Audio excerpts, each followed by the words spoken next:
Hey there, today we're going to look at how to use the FILLET command in AutoCAD, so let's get started.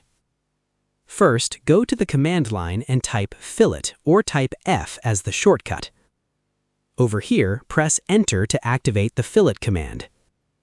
Then type R on your keyboard. After that, press Enter to set the radius. Over here, enter the radius value you want for your design. Then press Enter to apply the radius setting. After that, click on the first line or segment you want to fillet. Over here, click on the second line or segment. Then AutoCAD will automatically create the rounded corner based on your selected radius. After that, if you want to use the same radius again, press the spacebar. Over here, the FILLET command will be reactivated with the same radius setting. Then, click on additional corners to apply the fillet again. And that wraps it up. Appreciate you watching. See you in the next.